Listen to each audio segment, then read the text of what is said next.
So, brand new Star Wars series, The Acolyte, is out. I've seen 2 episodes. James has seen 4 and episodes, spoken to the talent involved. James, since you've been more involved in it, why don't you take it away? Star Wars ACOLYTE is a TV show on Disney Plus set 100 years before the Skywalker saga in an era known as the High Republic, not the Old Republic, the High Republic. The main thing to know about it is that the Jedi are very much in their prime. Right. We do not know of what the Sith are.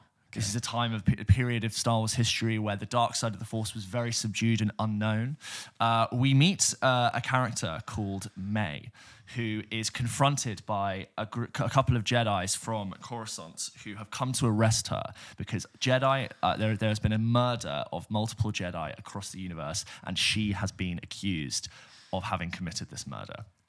It's a mystery. It's kind of like a sort of, you've got this dark masked figure who's making things, who's doing things from behind the scenes, and the Jedi are worried. We've got a character named Sol, played by Lee Jung-jae, whose former Padawan, who left the Jedi training program, seems to have been wrapped up in this entire thing. And that's sort of all I'll say. It's a mystery. You can go on and discover that for yourself. It stars Daphne Keane, Amanda Stenberg in 2 twin roles, Manny Jacinto, who I got the chance to speak to, Rebecca Henderson, Charlie Bennett, Carrie-Anne Moss, who I actually think is very well cast as a Jedi in this show. It's created by Leslie Headland, who I actually got the chance to speak to with Manny Jacinto and sort of ask them all about this. This is a very exciting idea of getting to go back to a very untold part of Star Wars history and give context and lead in to what happened.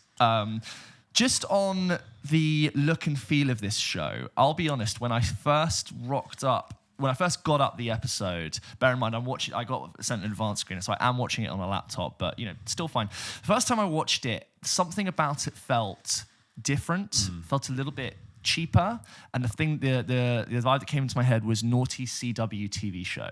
And I know you feel a very similar way about it being maybe a little bit overlit, something feeling not premium, not grainy, not cinematic. Yeah, what I would just is that bizarre thing of it being very clean, even though it doesn't look uber expensive. It's just that everything looks like clothes are being worn for the first time. Sets have just been put up, and that's not just like the Jedi Temple where it's meant to be sort of monk-like and sort of slightly clinical. It's more like other parts of it just don't feel organic, permanent and organic. Yeah. And like, if you look back and look at Star Wars, one of its best features about its design is that it feels old, dirty, rusty, used, like it's been existing for millennia before you started watching. Which is why people liked Rogue One and Andor, because it had that kind of slightly desaturated, like 70s rough kind of analog media, sort of use the kit you've got, not the new stuff. And my main takeaway when I was watching it, unfortunately, is that it's just very sleepy and uninteresting. And I'm surprised often with Star Wars how unexcited I can get about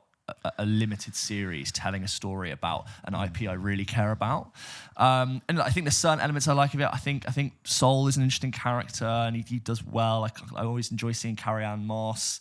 But it's just surprising. I've seen 4 episodes. It's not just one where I'm not quite convinced. I've seen 4 episodes and I'm not yet that interested in it beyond that, which is a real shame.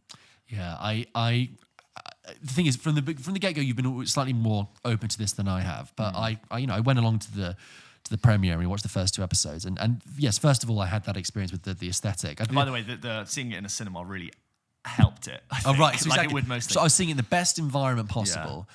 And for me, I just couldn't get past the aesthetic. I just thought this just doesn't look or feel right. I really lost patience with that. I thought the dialogue was incredibly bad and expositional. Lots of people just telling me what had happened. Just a classic mistake of that person's that thing who a couple of years ago we did that thing. Thought, I thought this happened. No, she actually did this thing. I'm like, boring, so boring. Some really weak acting in there. Some really weak lines. Some really sort of no real actual sense of threat. The first scene in it is this fight scene with Carrie-Anne Moss, and no real sense of dread. Everything feels very soft and pulling its punches. We're going to do a canteen.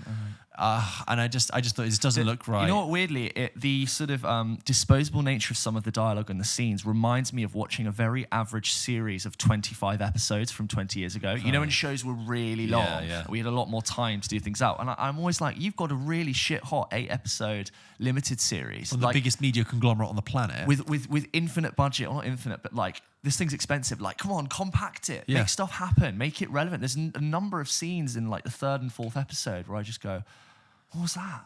And boring. And we'll go to this planet now.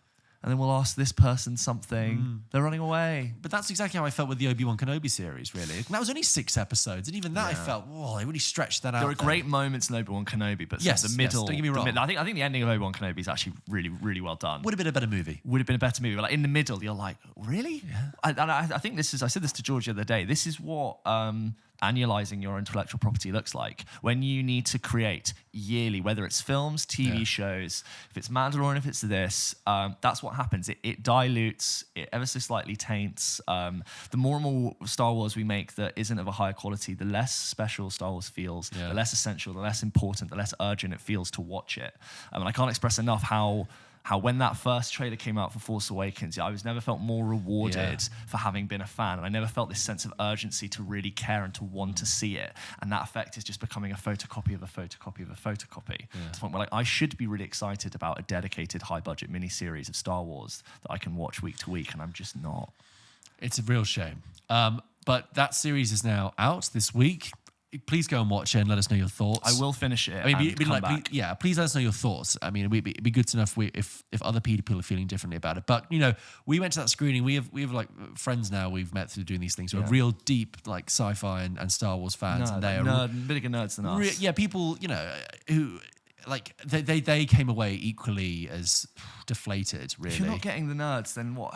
This is the thing. I was like, what is this doing? For whom? For what? I don't think it gets new people in Star Wars. We talked about Alien Romulus in that Patreon episode, but it made me think when I was watching the ACOLYTE, I was like, I just wish actually like something really sinister and nasty would happen just to liven this up a bit. Yeah. I thought maybe actually they need to go the other way. Let's do like do an R-rated Star Wars film, like or a Star Wars series, just something with a bit of threat, like that. Nothing. Even you remember though? Is it the Wampa in Empire Strikes Back, the white beast, and Luke's like that's quite a threatening scene. Nothing ever happens like that. I feel like anymore in these things. Forcing you to like really sort of like be challenged by it. And then I remember speaking to Henry, friend of the show, and we were talking about theories over who that I find actually there's a masked villain in this show, which for the first 4 episodes turns up at the end of one of the episodes, and then again at the end of the 4th episode.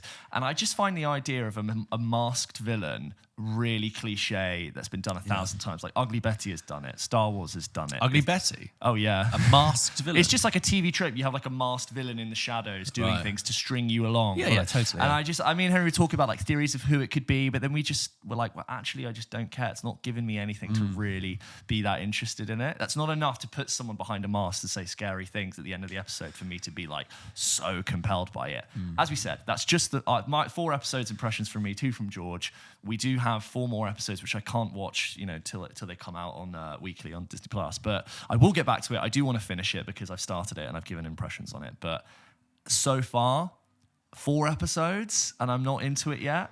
That's kind of quite telling, if you ask me. That was The ACOLYTE.